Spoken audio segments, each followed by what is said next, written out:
The Ohm's law quantifies the relationship among voltage, resistance, and current.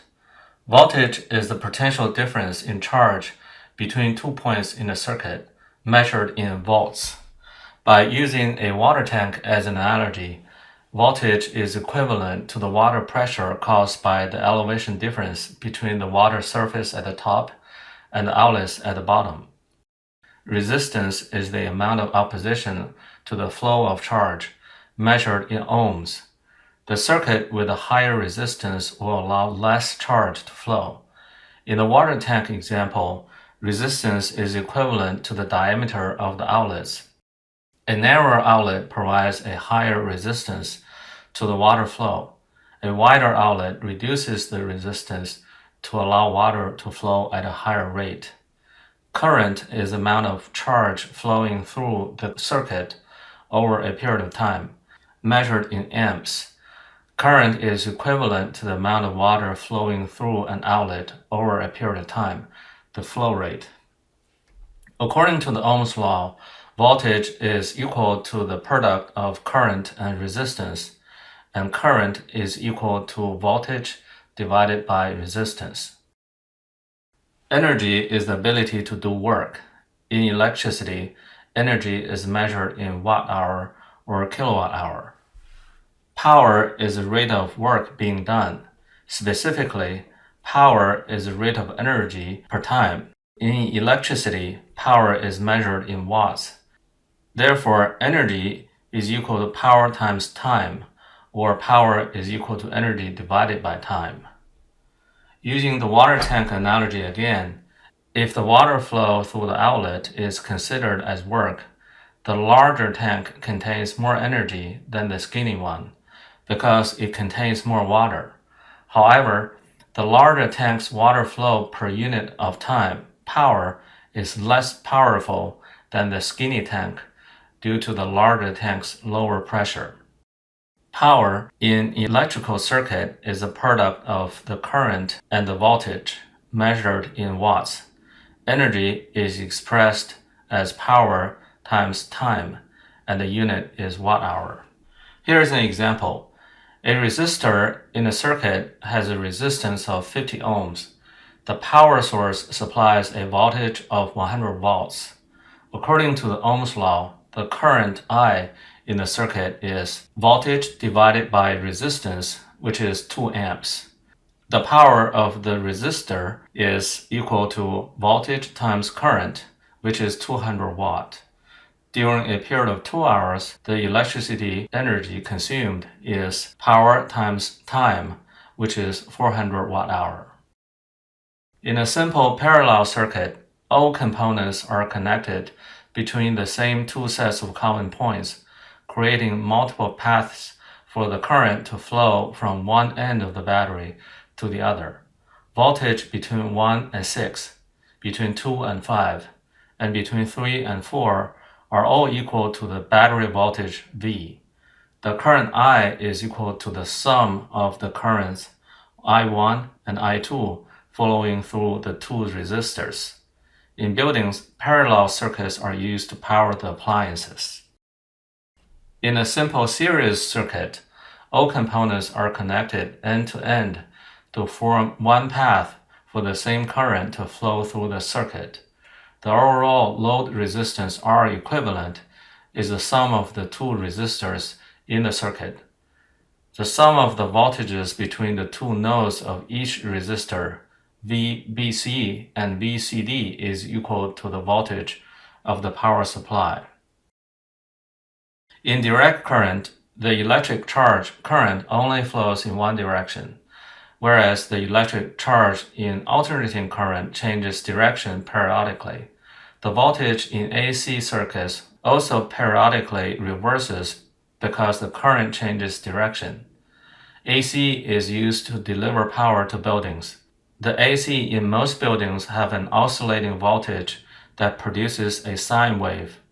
Almost all electronics run on DC, such as cell phones, computers, flat panel TVs, electric vehicles, etc. They're either run on batteries or AC adapters, which convert AC to DC. Most DC sources provide a constant voltage over time. AC electricity, once generated by power plants, is transported in high voltage across long distances. Because power is the product of voltage and current, to transport the same power, higher voltages mean lower currents, and lower currents mean less heat generated in the power line due to its resistance. AC can be converted to and from high voltages easily by using step-up and step-down transformers. The power is typically delivered to residential buildings in single phase, to commercial buildings in three phase. This shows a pole-mounted transformer that converts high voltage to a single-phase power supply, which includes two hot wires and a neutral wire to the electrical panel of a residence. Between a hot wire and the neutral wire, the electricity is at 120 volts. Between the two hot wires, it is 240 volts. In this diagram, the panel serves three circuits: two general-purpose branch circuits supplying outlets and lights, circuit 1 and 2, and an individual branch circuit supplying power to a single item, water heater. Each branch circuit draws power from the electrical panel, protected by a breaker rated at a capacity. For example, both circuit 1 and 2 are protected by a 15 amp breaker, meaning the wires in these circuits are rated for 15 amp maximum. If the loads are above the rated current, the breaker will be tripped and the power will be cut off for this branch. Using circuit 1 as an example, assume it currently supplies power to the following loads as shown in the diagram. Two lights of 120 watt each, a 1200 watt toaster from an outlet, a 600 watt microwave from an outlet, a 220 watt coffee maker from an outlet. The total power of these loads is 2280 watt. The current in the circuit would be 19 amps. The breaker will be tripped because the current exceeds 15 amp.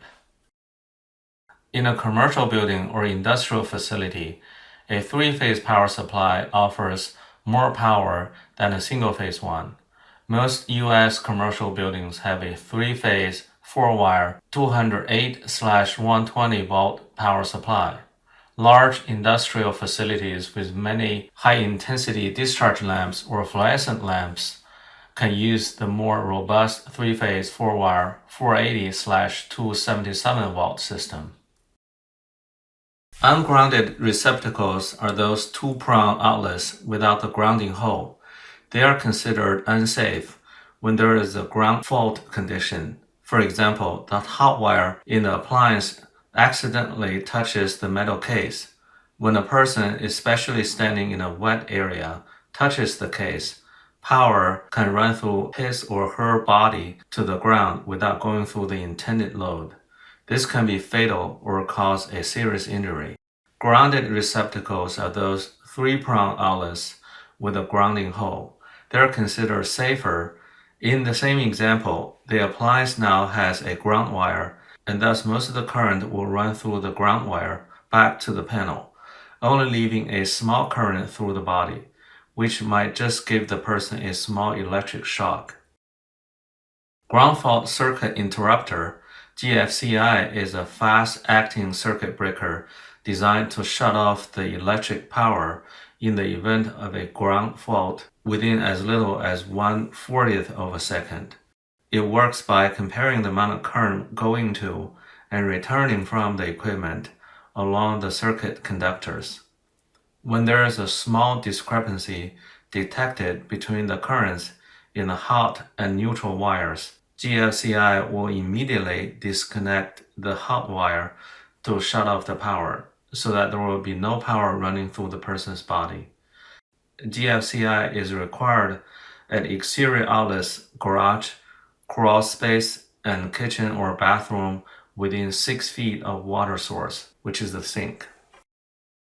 An electrical plan is a drawing similar to a floor plan showing the locations and types of electrical components represented by electrical symbols, such as distribution panels, electric outlets, switches, and special electrical features.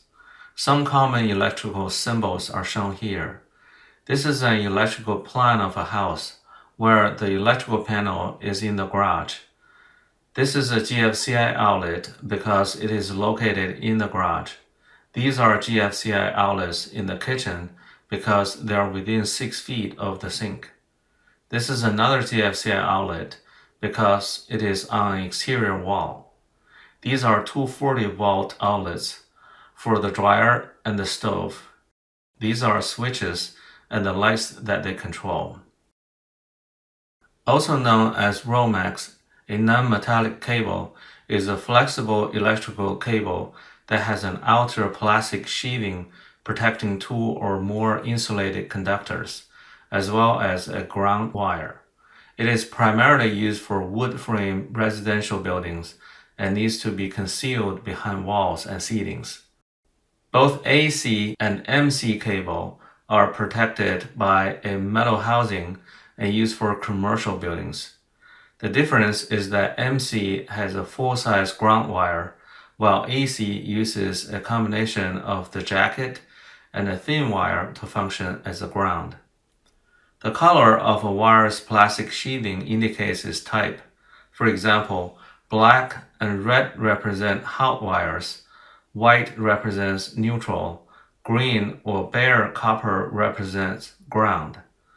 The wire size is indicated by its gauge. The smaller the gauge, the thicker the wire. Different gauges have different current capacities. For example, the maximum allowable capacity of a 12-gauge wire is 20 amps.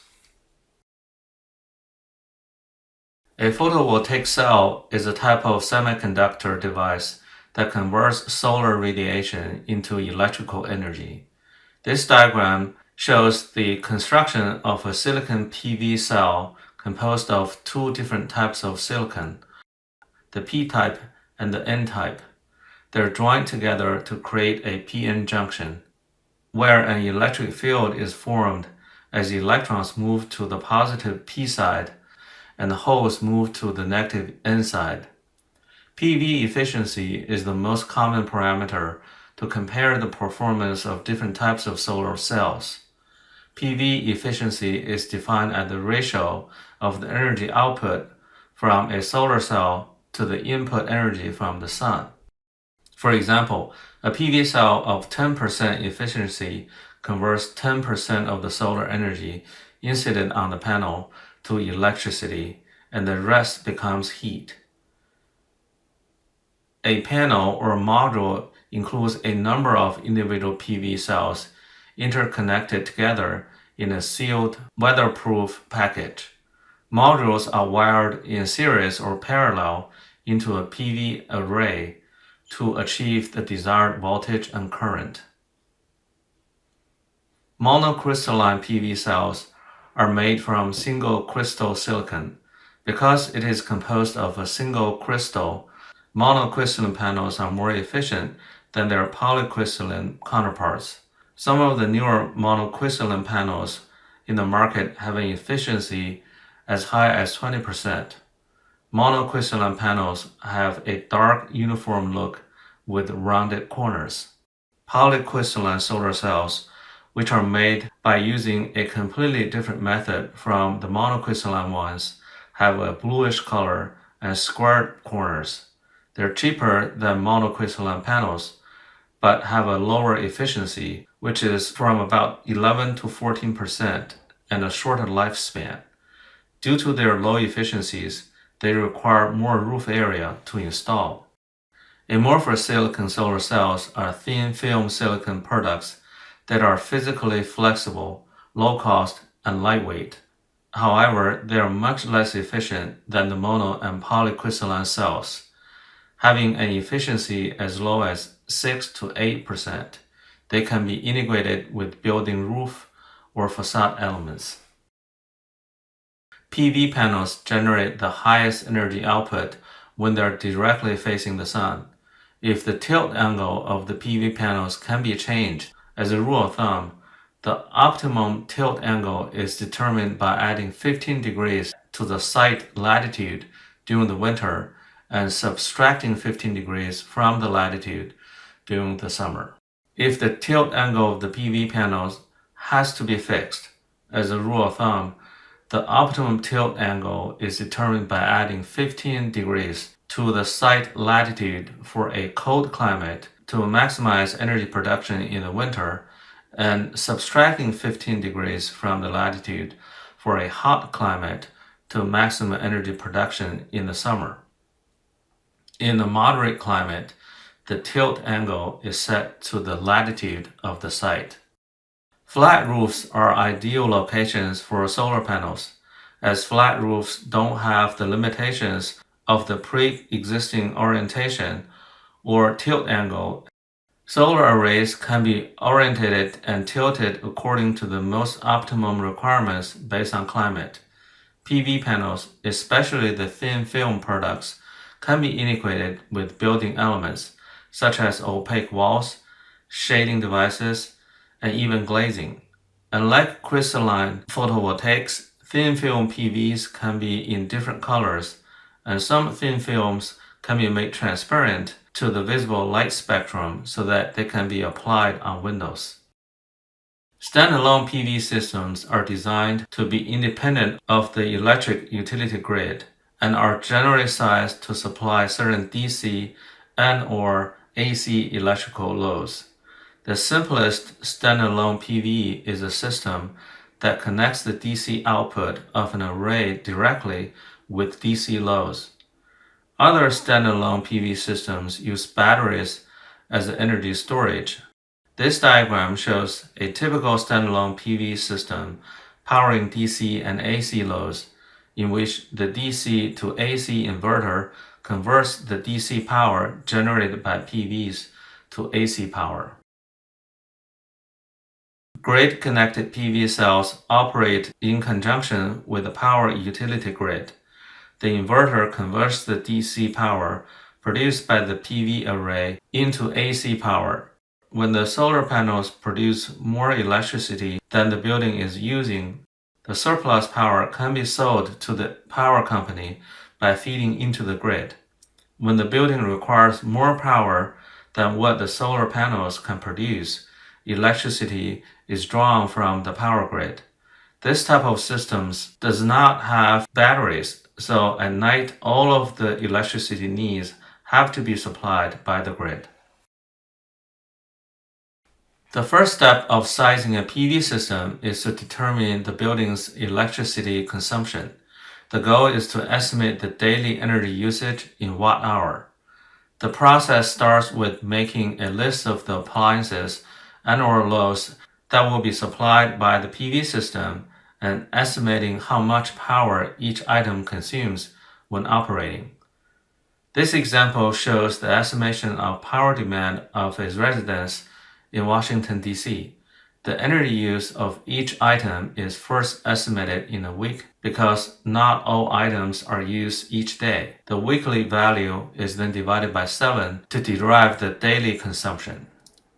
For the purpose of PV sizing, the amount of solar radiation that PV modules are exposed to is measured by sun hour, the number of hours of sunshine per day. This shows the sun hours at different climate zones in winter. The number of sun hours depends on season and location. For example, the southwest region has the highest sun hour, 5 hours of sunshine per day in the winter. In the DC area, the sun hour value is 3. It is generally more difficult to produce energy during the winter because the days are shorter. If the system is to be used year-round, which is the case for this design example, winter values should be used.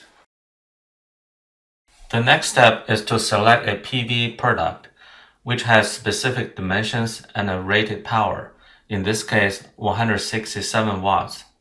The rated power shall be modified due to working temperature. In Washington, D.C., the factor is 0.9. The daily demand calculated in step 1 is 16,880 watt-hour, and the annual average sun hour in the DC area is 3. Therefore, the daily wattage of the system is 5,627 watts, and the required number of panels is 37.5. Rounding up 37.5, the system needs 38 panels. Therefore, the total system capacity is 6.35 kilowatts. The space that the system will take up on the roof is 515 square feet. To estimate the payback period, the installation cost needs to be calculated first with government incentives. Then the electricity bill that the owner would have to pay without the PV system should be calculated based on the energy price. The payback period is then calculated by dividing the installation cost with the energy cost, which is almost 15 years in this case. As PV panels with much higher power ratings become available, the payback period can be much shorter.